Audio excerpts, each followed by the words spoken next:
मैं देवेंद्र पटेल पिछले कई वर्षों से शिक्षण कार्य में संलग्न हूँ।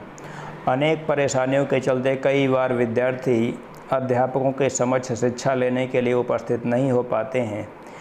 इस समस्या के दृष्टिगत मैंने YouTube पर एक नया प्लेटफार्म DPM क्लासेस के नाम से बनाया है, जिसमें विद्यार्थियों को क्लास के पैरेलल सारी सुविधाएं जैसे लेक्चर, नोट्स, एक्सरसाइज सॉल्विंग सब कुछ टोटल फ्री उपलब्ध कराया जा रहा है। इसका लाभ उठाएं। धन्यवाद। विद्यार्थियों, आज हम क्लास 12th मैथमेटिक्स का तीसरा चैप्टर, जिसका नाम है अवयव और इंग्लिश में कहते हैं मैट्रिक्सेस, उसकी शुरुआत करने वाले हैं। और बहुत ही बेसिक लेवल से, चूँकि कई बार मैंने देखा है कि बहुत अच्छे स्टूडेंट्स, अच्छे स्कॉलर्स और अच्छे लोग गणित के जानकार भी छोटी छोटी समस्याओं को दोहराते रहते हैं। तो सबसे पहले इन छोटी समस्याओं पे ही डिस्कशन करते हैं। ये चैप्टर का नाम लिख रहा हूँ,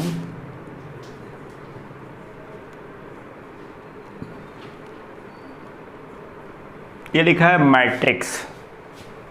इसकी हिंदी होती है अवयव। लेकिन अगर चैप्टर के नाम के लिहाज से देखें तो ये गलत लिखा है। MATRIX मैट्रिक्स जो रिप्रेजेंट कर रहा है वो केवल एक वचन यानी कि सिंगुलर नंबर को रिप्रेजेंट कर रहा है। लेकिन मैंने आपसे बता रखा है कि हम जब भी कभी चैप्टर्स का नाम लिखते हैं तो हमेशा बहुवचन में यानी कि प्लूरल में लिखते हैं।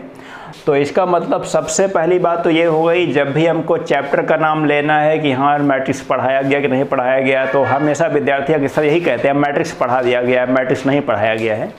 तो हमेशा मैं यही बताता हूँ, बेटा मैट्रिक्स नहीं मैट्रिक्सेस कहिए। अगर इंग्लिश में बोलना है तो मैट्रिक्सेस कहिए। और हिंदी में चूँकि यहाँ पर हिंदी का जो शब्द है वो सिंगुलर और प्लूरल दोनों के लिए वही यूज़ किया जाता है, अवयव ही यूज़ किया जाता है।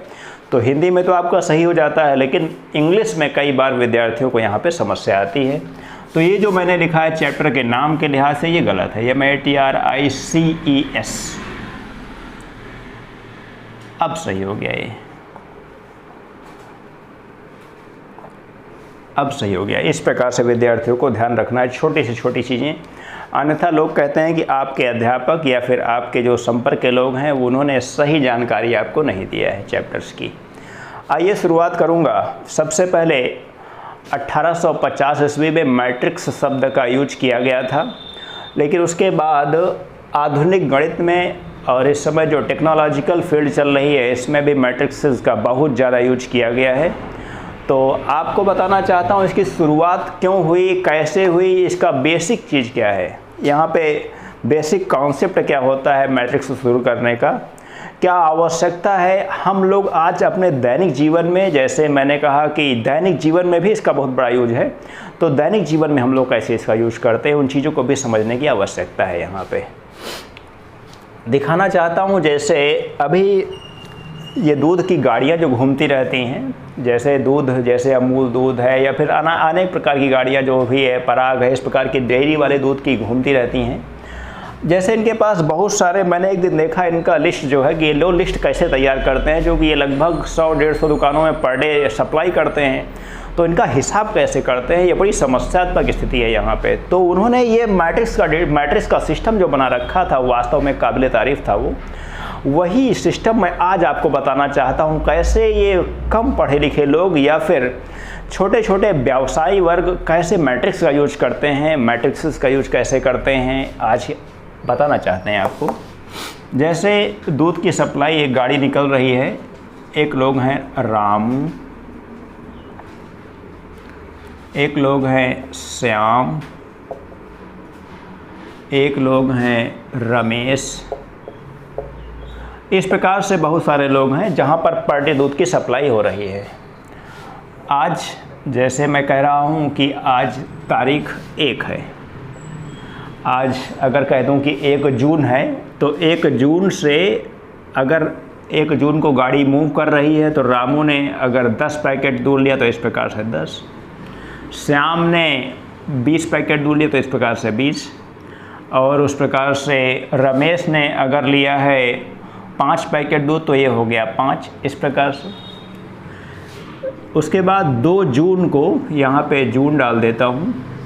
2 जून को अगर इनकी दूध की सप्लाई रामू ने यहाँ पे लिया है 5 पैकेट, श्याम ने लिया है 25 पैकेट और रमेश ने ले रखा है 10 पैकेट, तो इस प्रकार से जो दूध की सप्लाई हो रही है बड़ा आसान है। पूरे महीने का एक साथ हिसाब कर सकते हैं, पर डे का हिसाब अलग से कर सकते हैं।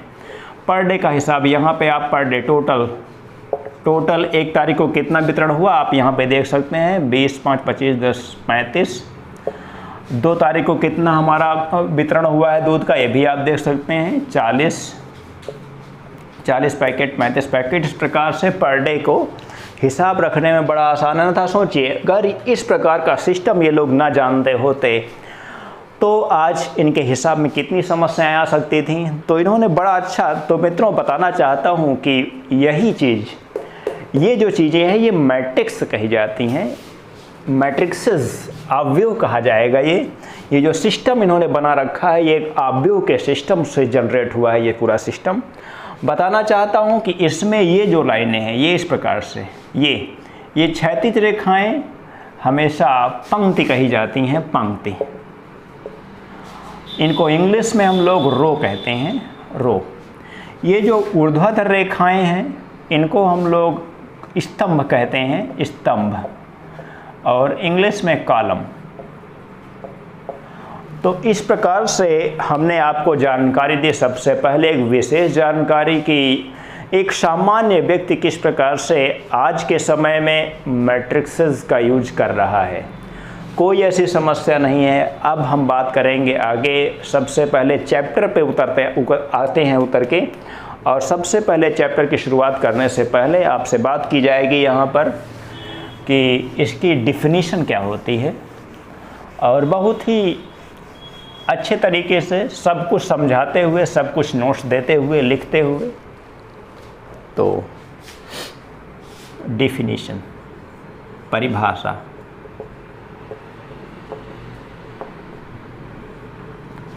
पहले एक बार डिफिनीशन लिख देता हूँ, उसके बाद तब समझाता हूँ। फिलहाल डिफिनीशन समझने से पहले, लिखने से पहले एक और बात याद आ रही है यहाँ पे कि संख्याओं का 3 प्रकार का सिस्टम यहाँ पे हमको समझना होगा। कि एक संख्याएं होती हैं वास्तविक संख्याएं यानी कि रियल नंबर्स। दूसरी संख्याएं होती हैं काल्पनिक संख्याएं या अधिकल्पित संख्याएं यानी कि काल्पनिक, इमेजिनरी नंबर्स।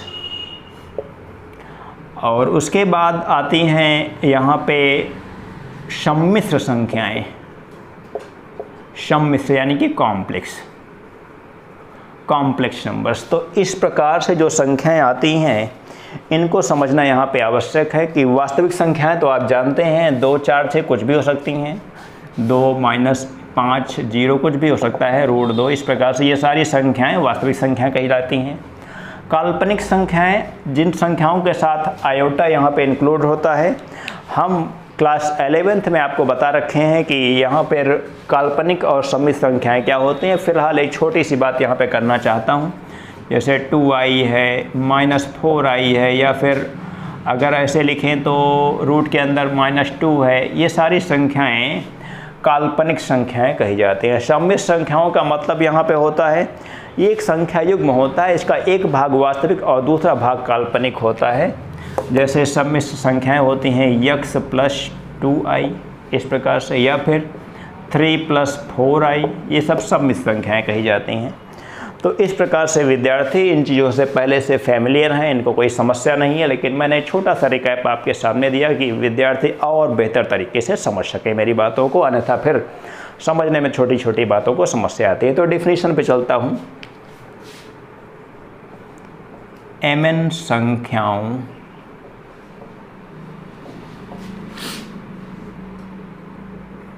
संख्याओं में यहाँ पे वास्तविक,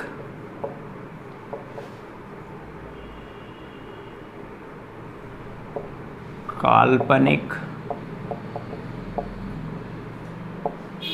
या फिर इन्हीं में आ जाती हैं सम्मिश्र।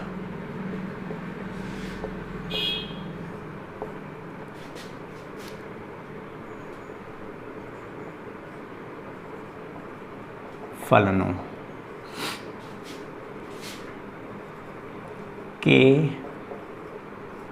एक निकाय, निकाय का मतलब सिस्टम,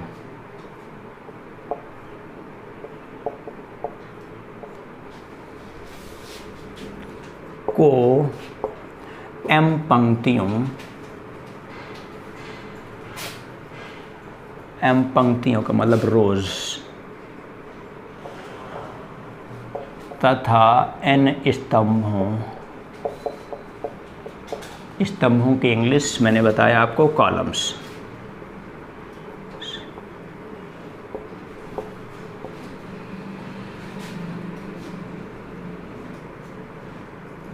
में आयताकार रूप,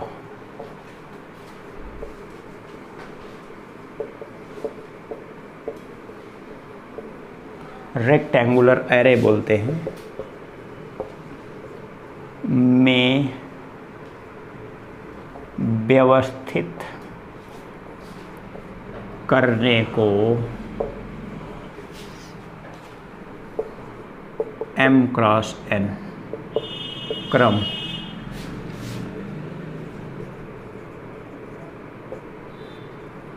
का अवयव कहते हैं। परिभाषा मैंने पूर्ण रूप से इस वजह से लिख रखी है, फिलहाल नोट्स में भी आपको ये सारी चीज़ें दी जा रही है, लेकिन अन्यथा फिर आपको समझने में समस्या आती है। यहाँ पे मैंने ये समझाने के लिए आपको पूरा डिफिनीशन लिख रखा है कि वास्तव में अवयव का आकार क्या होता है, कैसे लिखा जाता है, कैसे शुरुआत होती है। मैंने लिखा mn संख्याओं, इसमें संख्याओं में वास्तविक संख्याएं, काल्पनिक संख्याएं और समित संख्या कुछ भी आ सकती है, या फलनों, यानी कि संख्या हो या फलन। फलन की बात आप जानते हैं, फलन इस प्रकार से लिखे जाते हैं, जैसे x + 2y, x - y, ये सब फंक्शंस हैं, x + 1, ये सब फंक्शंस हैं कि एक निकाय सिस्टम को m पंक्तियों तथा n स्तंभों में आयताकार रूप में व्यवस्थित करने को, व्यवस्थित का मतलब अरेंजमेंट होता है यहाँ पे, अरेंज करने को m क्रॉस n क्रम का अवयव कहते हैं। इस प्रकार से जैसे बेसिक कॉन्सेप्ट मैंने यहाँ पे आपको बताया था, इसका ध्यान से समझना है कि इसका एग्जाम्पल कैसे देते हैं। अवयवों को प्रायः अंग्रेजी वर्णमाला के बड़े अक्षरों से निरूपित करते हैं और इनके तत्वों यानी कि अवयवों को हमेशा अंग्रेजी वर्णमाला के छोटे अक्षरों से या अलग अलग प्रकार की संख्याओं से या फलनों से निरूपित किया जा सकता है। और अवयव के रिप्रेजेंट करने के कुल 3 तरीके आपके यहाँ बताए गए हैं। आपके यहाँ क्या, सबके यहाँ यही, सबके यहाँ का मतलब यह है कि अवयव रिप्रेजेंट करने के केवल और केवल 3 तरीके ही होते हैं। चाहें तो हम अवयवों को इस प्रकार से, इस ब्रैकेट के अंदर इस प्रकार से सारे एलिमेंट्स को यहाँ पे लिखेंगे, या फिर हम चाहें तो इस प्रकार से यहाँ पर पंक्ति और कॉलम वाइज, पंक्ति और कॉलम वाइज यहाँ पर लिख लें इनके सारे एलिमेंट्स को, या फिर हम चाहें तो इस प्रकार से यहाँ पर पंक्ति और कॉलम वाइज सारे एलिमेंट्स को लिख लिया जाए इस प्रकार से, ऐसे। तो अवयवों को रिप्रेजेंट करने के 3 तरीके हो चुके हैं आपके पास।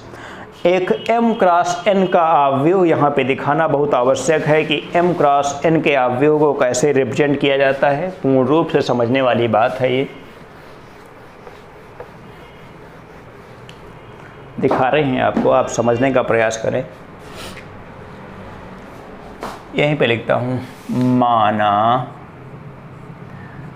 a = A11 A12, ये 11-12 इसको नहीं पढ़ेंगे हम लोग, इसको हम लोग A11 A12 A13 उसके बाद A1n, क्योंकि हमने कहा कि यहाँ पर स्तंभों की संख्या n है, ये सब कॉलम बनेंगे हमारे।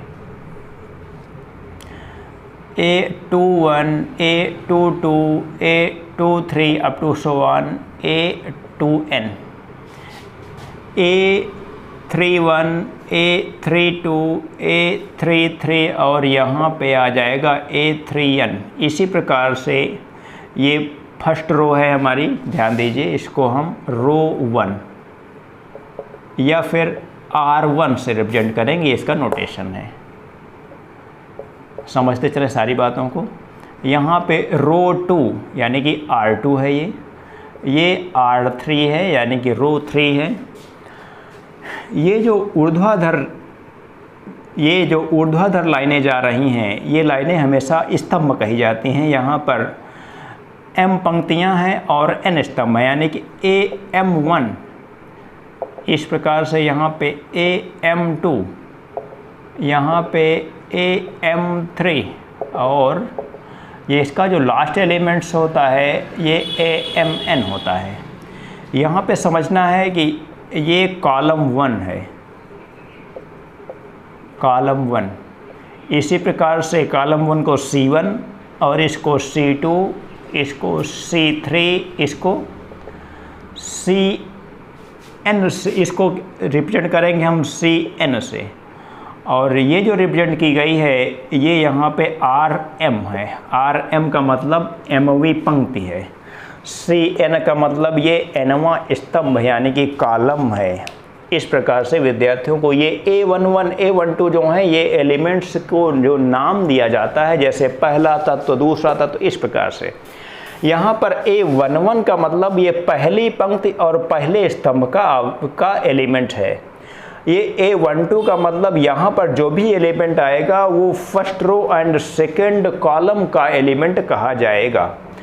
A13 का मतलब यहाँ पे जो एलिमेंट लिखा जाएगा वो first row and third column का एलिमेंट कहा जाता है। तो इस प्रकार से ये अवयव को इस प्रकार से रिप्रेजेंट करते हैं हम लोग। एक शॉर्टकट तरीका भी होता है यहाँ पर, या A बराबर AIJ M क्रॉस N, इसी सारे अवयव को इस प्रकार से भी हम रिप्रेजेंट कर सकते हैं, रिप्रेजेंट करते हैं। हियर I क्या रिप्रेजेंट कर रहा है, रो, और J क्या रिप्रेजेंट कर रहा है, कॉलम। इस प्रकार से I रो और J column, ith row and jth column AIJ यहाँ पे रिप्रेजेंट कर रहा है। ये तो हो गया मैट्रिक्स को लिखने का तरीका हो गया है। मैट्रिक्स को लिखने के तरीके के बाद हम आपको बताते हैं कि इसका एग्जाम्पल क्या होता है।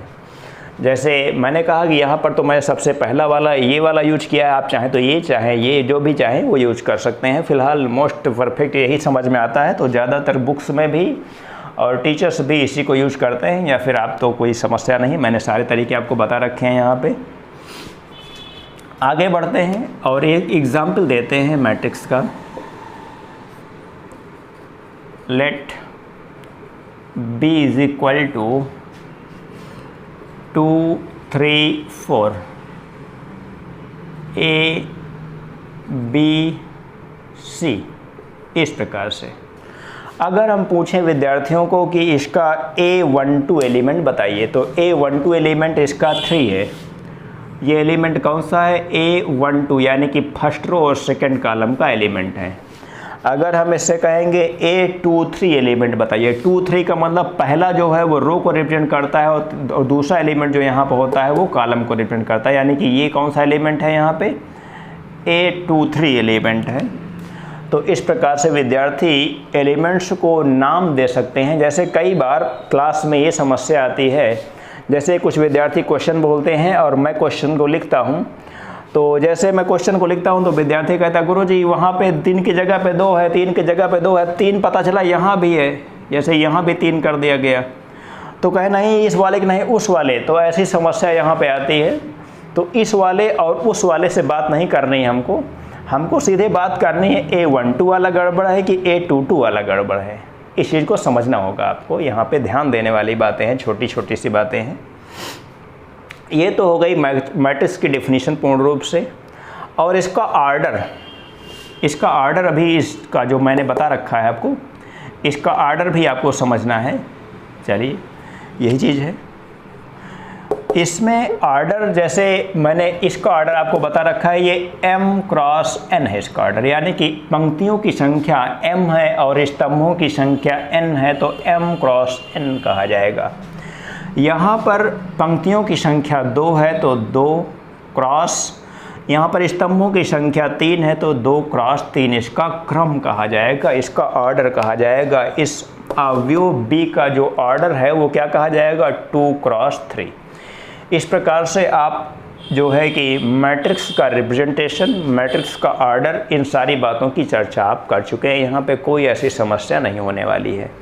इसके बाद जैसे एक और एग्जाम्पल आपको देना चाहता हूँ, let B is equal this and C is equal to, हम अब की बार एक फंक्शन के रूप में ले रहे हैं यहाँ पर एक मैट्रिक्स, जैसे कहते हैं x + 2 y + 3 x + 4 2x - 3। इस प्रकार से अगर लिखा गया तो ये सब अलग अलग फंक्शन कहे जाते हैं यहाँ पे। तो विद्यार्थी ध्यान दें कि ये भी एक मैट्रिक्स ही है। या फिर अगर हम कह दें कि एक मैट्रिक्स हम यहाँ पे D लिख सकते हैं, 2i 4i 0 - 2i। इस प्रकार से यहाँ पर क्या यूज किया गया है, यहाँ पर इमेजिनरी नंबर्स को यूज किया गया है। इसका भी ऑर्डर अगर पूछा जाएगा तो ऑर्डर इसका 2 क्रॉस 2 होगा, इसका ऑर्डर भी 2 क्रॉस 2 होगा। इस प्रकार से मैट्रिक्स को लिखने का तरीका आप जान चुके हैं। इस मैट्रिक्स का अगर मैं पूछूं कि A12 एलिमेंट बताइए तो A12 एलिमेंट इसका y + 3 हो जाएगा। अगर मैं पूछूं A21 एलिमेंट बताइए तो इसका A21 एलिमेंट x + 4 हो जाएगा। ऐसी कोई समस्या नहीं है, विद्यार्थी इनको लिखेंगे, नोट करेंगे इनको पूर्ण रूप से, और तुरंत हम बताएंगे इसका जो है कि टाइप्स ऑफ मैट्रिक्स की बात की जाएगी। ओके, इसको नोट करें। आइए तो विद्यार्थियों, मैंने कहा कि टाइप्स ऑफ मैट्रिक्सेस की शुरुआत करते हैं। तो यहाँ पे सबसे पहले जो है कि ऊर्ध्वाधर अवयव, यानी कि इंग्लिश में कहते हैं वर्टिकल मैट्रिक्स।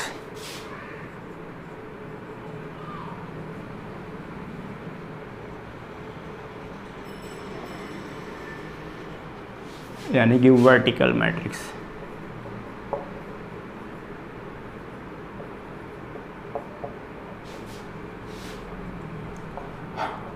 और एक आता है क्षैतिज अवयव।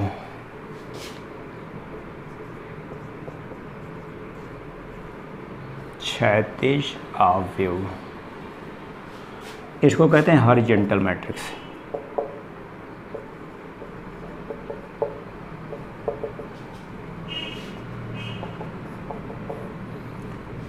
तो यहाँ पर समझने की आवश्यकता है कि ऊर्ध्वाधर का मतलब इस प्रकार से, इस प्रकार से। क्षैतिज का मतलब इस प्रकार से फैलाव होने वाला है। ये ऊर्ध्वाधर हो गया, ये क्षैतिज हो गया। इसी में आपको एलिमेंट्स को फिलअप करना है बस, अब कोई समस्या आपको नहीं होने वाली है। जैसे मैं यहाँ कर दूँ 2 3 4, यहाँ पे 0 -1 2, यहाँ पे मैं इन्हीं को लेके मैं इस दिशा में लिख देता हूँ 2 3 4, यानी कि हॉरिजॉन्टल पोजीशन में लिख देता हूँ। 2 4 3 हो गया, 0 -1 2। अगर मैं इसका ऑर्डर पूछूं तो विद्यार्थी यहाँ पे बता सकते हैं कि इसमें 2 रोज़ हैं और 3 कॉलम्स हैं, यानी कि 2 क्रॉस 3 इसका ऑर्डर हो जाएगा। इसका ऑर्डर यहाँ पे 3 रोज़ हैं और 2 कॉलम्स हैं, तो इसका ऑर्डर हो जाएगा 3 क्रॉस 2। ये R1, ये R2 और इस प्रकार से ये R3 है, ये C1 और ये C2, इस प्रकार से। इसी प्रकार से इसका भी आप समझ सकते हैं। तो आप यहाँ पर ऊर्ध्वाधर अवयव यानी कि वर्टिकल मैट्रिक्स और क्षैतिज अवयव यानी कि हॉरिजॉन्टल मैट्रिक्स का डिफरेंस बिल्कुल अच्छी तरीके से समझ सकते हैं। कोई ऐसी समस्या आपके सामने बिल्कुल नहीं होने वाली है।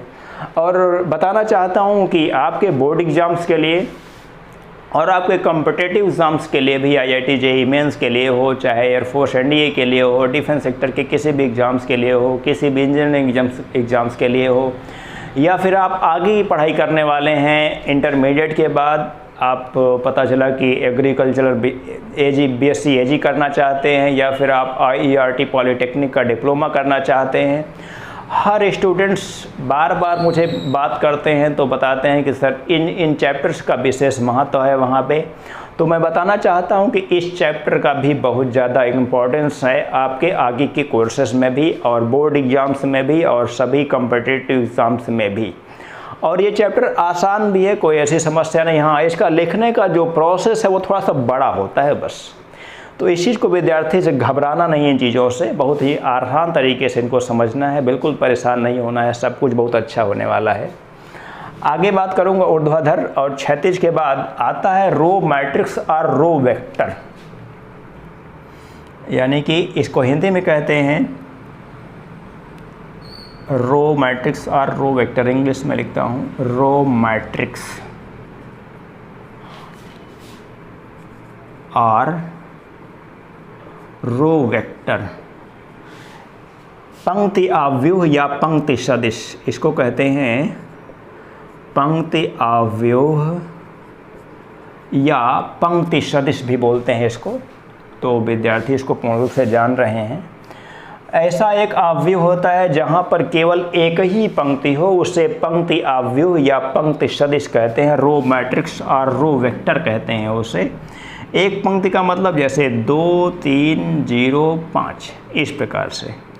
अगर इसको मैं ए मान लूँ तो इसका ऑर्डर क्या हो जाएगा, इसका ऑर्डर 1 क्रॉस 4 हो जाएगा। एक पंक्ति है और अगर कॉलम बनेंगे तो 1 2 3 4 4 कॉलम बनने वाले हैं। यहाँ पे रो 1 बनने वाली है तो 1 क्रॉस 4 इसका ऑर्डर कहा जाएगा। ये रो मैट्रिक्स और रो वेक्टर इसको कहते हैं। तो इसमें कोई नई बात नहीं है आपके लिए। इसके बाद आता है स्तंभ आव्यूह या स्तंभ सदिश, यानी कि कॉलम मैट्रिक्स और कॉलम वेक्टर। कॉलम मैट्रिक्स और कॉलम वेक्टर, इसमें इस जो ये ऑर्डर 1 क्रॉस 4 ऑर्डर का जो एक मैट्रिक्स आपको बनाया गया है, अगर आप ऑर्डर इसका 4 क्रॉस 1 कर दें, 4 क्रॉस 1 कर देंगे तो यही क्या कहा जाएगा, कॉलम मैट्रिक्स कहा जाएगा और कॉलम वेक्टर भी कहा जा सकता है। तो ऐसी कोई समस्या नहीं है, पूर्ण रूप से विद्यार्थी समझ सकते हैं, कोई दिक्कत नहीं होने वाली है। इन 4 मैट्रिक्स से फैमिलियर करने के बाद मैं आपको बताना चाहता हूं कि ये क्या नाम है कि वर्ग आव्यूह क्या होता है, यानी कि स्क्वायर मैट्रिक्स क्या होता है। इसको समझना बहुत आवश्यक है। वर्ग आव्यूह, स्क्वायर मैट्रिक्स।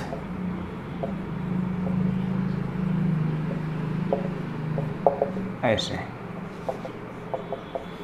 डिफिनीशन लिखते हैं तो इस प्रकार से कि यदि किसी दिए गए आव्यूह के पंक्तियों तथा स्तंभों की संख्या समान हो तो उसे वर्ग आव्यूह या तो इसे वर्ग आव्यूह कहते हैं।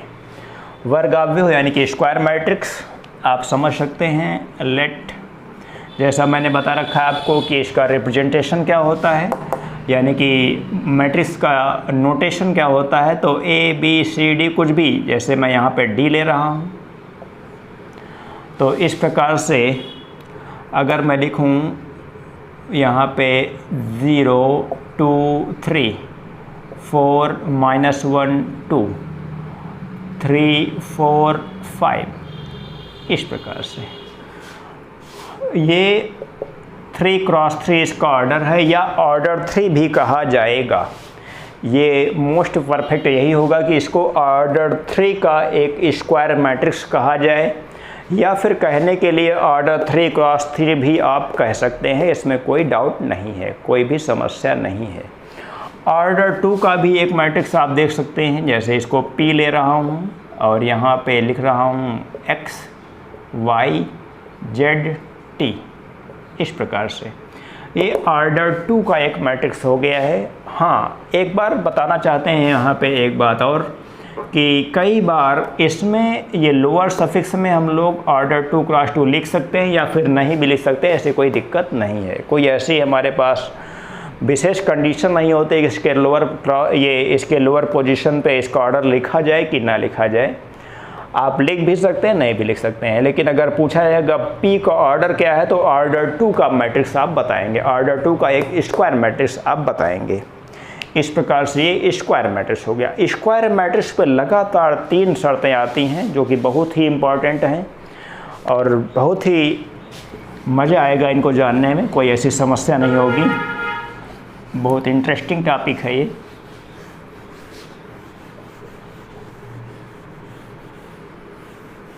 जैसे मैं आपको बता रहा हूँ यहाँ पे कि सबसे पहले मैं बताता हूँ वर्ग अवयव के 3 अलग अलग पार्ट जो आते हैं। मैंने कहा बहुत इंपॉर्टेंट। सबसे पहले बात कर रहा हूँ यहाँ पे स्केलर मैट्रिक्स यानी कि अदिश अवयव।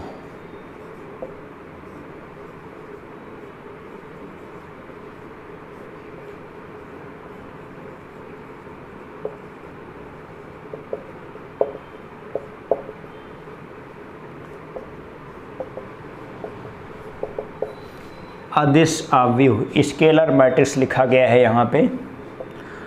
स्केलर मैट्रिक्स एक ऐसा वर्ग अवयव होता है जिसके मुख्य विकर्ण के तत्वों को छोड़कर मुख्य विकर्ण का प्रत्येक तत्व समान होता है, शेष सभी तत्व शून्य होते हैं।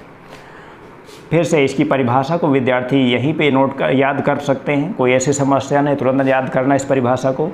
जैसे यहाँ पे हमने लिख लिया है ए, यहाँ पे 0, यहाँ पे 0, यहाँ पे a, तो ये इसका प्रिंसिपल डायगोनल कहा जाता है। प्रिंसिपल डायगोनल ये यानी कि बाएं हाथ से ऊपर दाहिने हाथ से नीचे के एलिमेंट्स को अगर सीधे मिला दिया जाए तो हमेशा प्रिंसिपल डायगोनल कहा जाता है।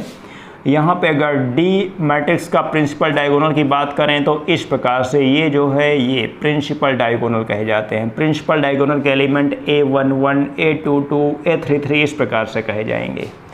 यहाँ पे ये प्रिंसिपल डायगोनल या फिर लीडिंग डायगोनल भी इसे बोलते हैं, लीडिंग डायगोनल या प्रिंसिपल डायगोनल। ओके, तो मैंने अदिश अवयव की जो परिभाषा बताई, मैंने कहा कि यदि एक ऐसा वर्ग अवयव जिसके मुख्य विकर्ण के सभी तत्व समान हो और शेष सभी तत्व शून्य हो तो इसे अदिश अवयव कहते हैं। इसको ए नाम दे देते हैं। अगर मैं एक दूसरा ऑर्डर 3 का एक स्केलर मैट्रिक्स पूछना चाहूँ तो इस प्रकार से आप बता सकते हैं कि जैसे यहाँ पे T0 0 0 T0 0 0 और T, इस प्रकार से आप देख रहे हैं प्रिंसिपल डायगोनल के एलिमेंट इस प्रकार से आपके सामने है। Principal diagonal T T T, और उसके बाद इसके अलावा आप देख रहे हैं सारे के सारे एलिमेंट्स 0 हैं, तो ये अदिश अवयव यानी कि स्केलर मैट्रिक्स कहा जाता है।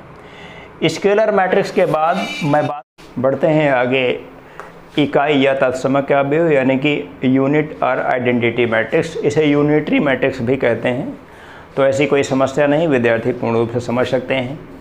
यहाँ पे इकाई या तत्समक अवयव भी इसी प्रकार का एक अदिश अवयव होता है, लेकिन ध्यान रखना है कि इसका जो प्रिंसिपल डायगोनल का एलिमेंट है वो हमेशा 1 होना चाहिए। यानी कि अगर इसको हम I2 इकाई मैट्रिक्स को हम आइडेंटिटी मैट्रिक्स को I2 यानी कि ऑर्डर 2 का एक आइडेंटिटी मैट्रिक्स है 1 0 0 1 इस प्रकार से।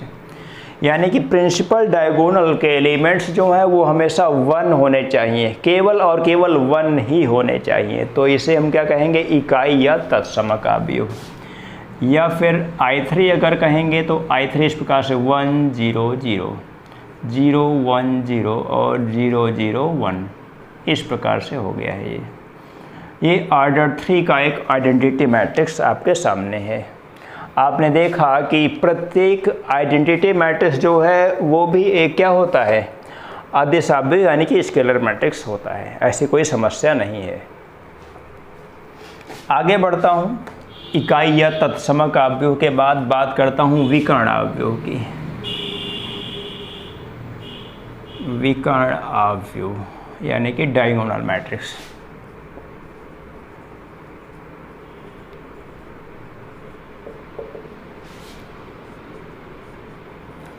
बहुत ही आसान है, यहाँ पे सब कुछ, कोई दिक्कत नहीं होने वाली है।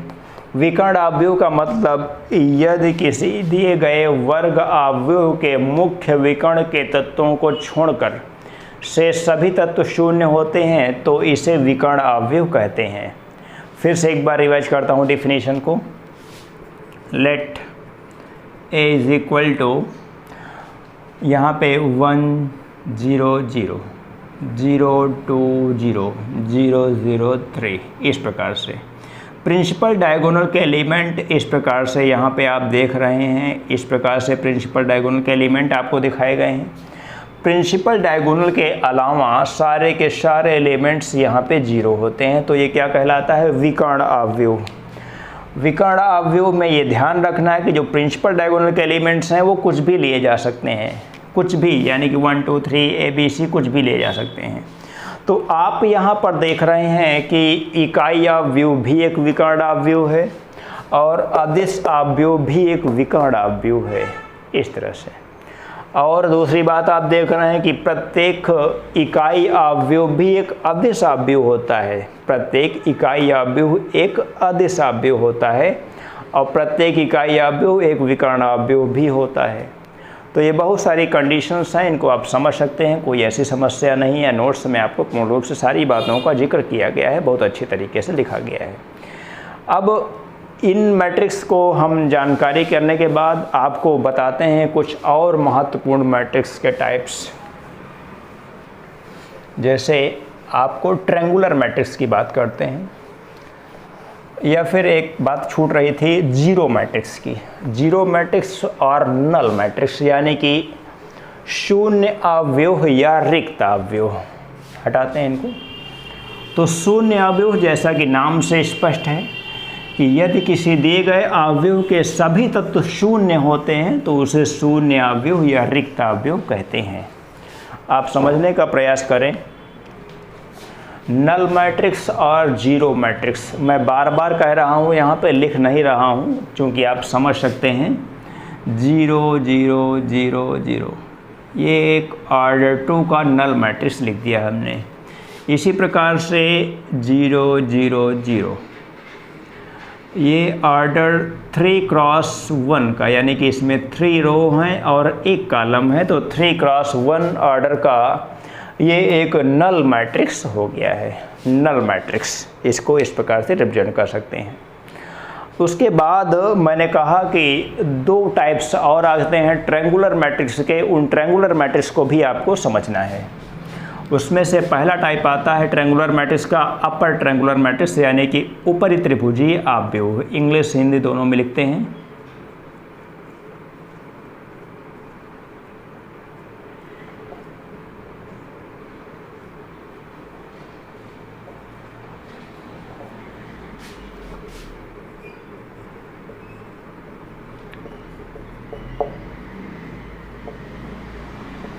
Upper triangular matrix. Upper triangular matrix का मैं पहले एग्जाम्पल आपको देने वाला हूँ, उसके बाद मैं इसको डिफाइन करता हूँ जिससे कि आपको ज़्यादा बेहतर समझ में आ सके। जैसे इस प्रकार से ऑर्डर 3 का लेने वाला हूँ, यहाँ पे 3 क्रॉस 3, जैसे 0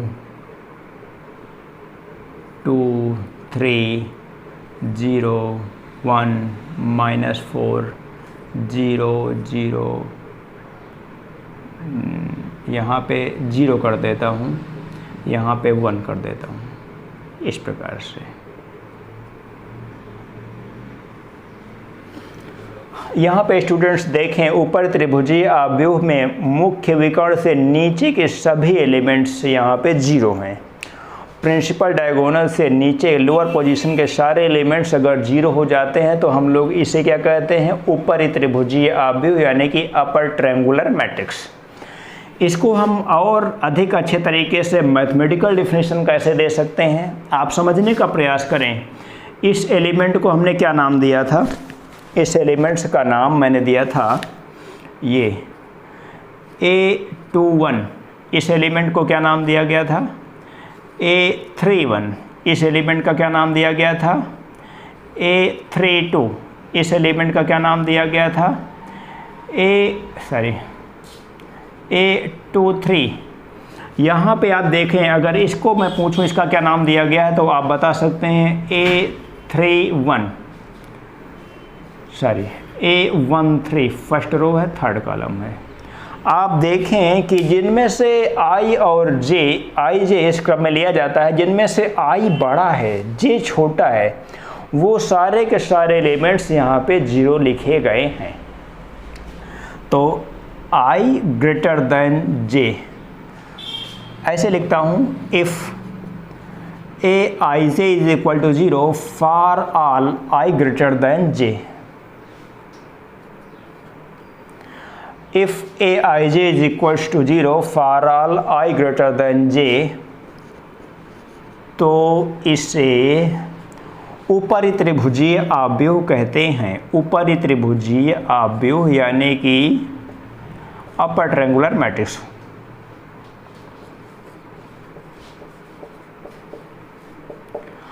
और अगर हम आपसे बात करें कि लोअर ट्रायंगुलर मैट्रिक्स क्या है, यानी कि निम्न त्रिभुजीय आव्यूह क्या है, तो वो सीधे इसी का उल्टा हो जाता है। इसकी mathematical definition, if aij is equal to 0 for all I less than j, I less than j, यानी कि ये सारे एलिमेंट्स अब की बार 0 हो जाएंगे। ये और ये तीनों एलिमेंट्स 0 होने आवश्यक हैं।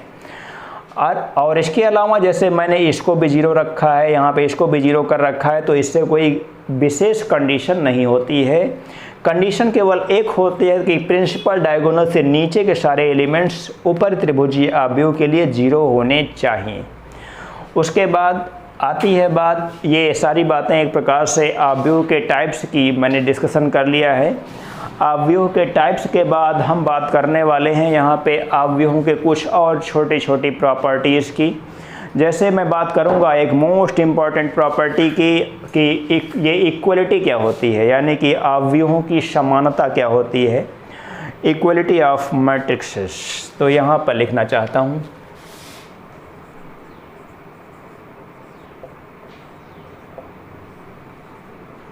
आव्यूहों की समानता, इक्वलिटी ऑफ मैट्रिक्सेस।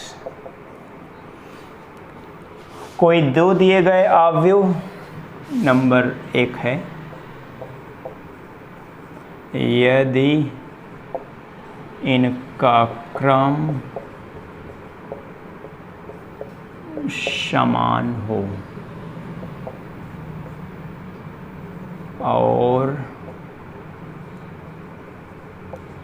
इनके संगत तत्व, संगत यानी कि करस्पॉन्डिंग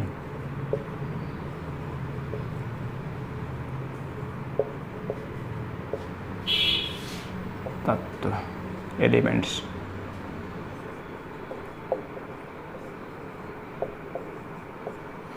आव्यूहों की समानता। अगर मैं दो दिए गए आव्यूहों की बात करता हूं कि ये दो दिए गए आव्यूह जैसे A और B मैं ले लेता हूं, तो ये आव्यूह कब समान होंगे? सबसे पहली शर्त ये है कि दोनों का क्रम समान होना चाहिए, यानी कि इनका ऑर्डर सेम होना चाहिए। दूसरी बात ये है कि इनके संगत तत्व समान होने चाहिए, यानी कि करस्पॉन्डिंग एलिमेंट्स इनके सेम होने चाहिए।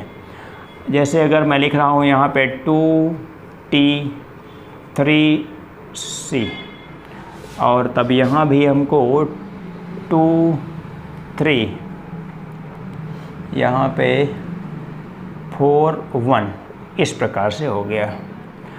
आप देखें इसका भी ऑर्डर 2 है और इसका भी ऑर्डर 2 है, A और B दोनों का ऑर्डर यहाँ पे 2 है। अब अगर ऑर्डर सेम है तो क्या ये दोनों मैट्रिक्स, अगर हम कह दें कि T और C की वैल्यू कैलकुलेट कीजिए जबकि A और B समान आव्यूह हैं, यानी कि सेम मैट्रिक्स हैं। ऐसे सवाल आपकी परीक्षा में भी आते हैं और आपकी नोटबुक में यानी कि बुक में भी दिए गए हैं। अगर A इक्वल्स टू B है तो यहाँ पर करस्पॉन्डिंग एलिमेंट्स सेम होने चाहिए। करस्पॉन्डिंग एलिमेंट्स का मतलब इसके जो कांस्टेंट टर्म्स हैं वो तो यहाँ पे सेम है ही इस प्रकार से, और इसके अलावा ये T इज़ इक्वल टू 4 हो जाएगा, यानी कि T इज़ इक्वल टू 4, और ये C इज़ इक्वल टू हो जाएगा 1, इस प्रकार से होता है ये T is equal to 4, C is equal to 1। तो ये आव्यूहों की समानता का एक नियम है। आव्यूहों की समानता के बाद मैं यहाँ पे बात करने वाला हूँ आव्यूहों के योग और अंतर की, यानी कि addition and subtraction of matrices. इसको विद्यार्थी नोट कर लें, तब तक मैं आगे की बात बता रहा हूँ। ओके, आव्यूहों पे एक छोटा सा ऑपरेशन यहाँ पे बताता हूँ और इसके बाद की बाकी बातें जो हैं कि वो हम इसके सेकंड पार्ट में करने वाले हैं। फिलहाल यहाँ पे आइए, लिखा हुआ आव्यूहों का योग व अंतर, यानी कि addition and subtraction of matrices. तो यहाँ पे समझने वाली बात है कि अवयवों का योग व अंतर करने के लिए आवश्यक शर्त क्या है। सबसे पहली शर्त ये है कि अवयवों का योग व अंतर केवल तभी ज्ञात किया जा सकता है जबकि उनके क्रम समान हो, यानी कि उनके ऑर्डर सेम हो। और उसके बाद अगर योग करना है तो करस्पॉन्डिंग एलिमेंट्स को हम लोग ऐड कर देते हैं तो योग मिलता है, और अगर सब्ट्रैक्ट करना है तो उनके करस्पॉन्डिंग एलिमेंट्स को हम लोग सब्ट्रैक्ट कर देते हैं तो सब्ट्रैक्शन ऑफ मैट्रिसेस कैलकुलेट होके आता है। छोटी सी बात है, बताना चाहता हूँ।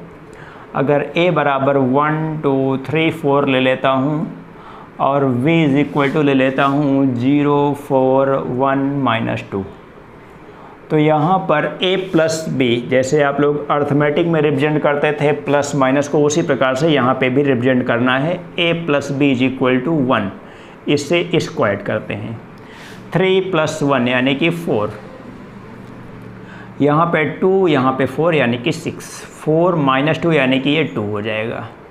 अगर हम a माइनस बी चाहें तो a minus B corresponding elements को सब्ट्रैक्ट करने से मिलता है। जैसे 1 - 0 लिख देता हूँ एक बार, 1 - 0, 2 - 4, इसके बाद 3 - 1, 4 - -2, इस प्रकार से लिखा गया है। विद्यार्थी समझने का प्रयास करें। आगे है 1 2 -2 और ये 6 हो जाता है। ये एडिशन और सब्ट्रैक्शन आप इस प्रकार से सीख सकते हैं, कोई ऐसी समस्या नहीं है। Okay, thank you.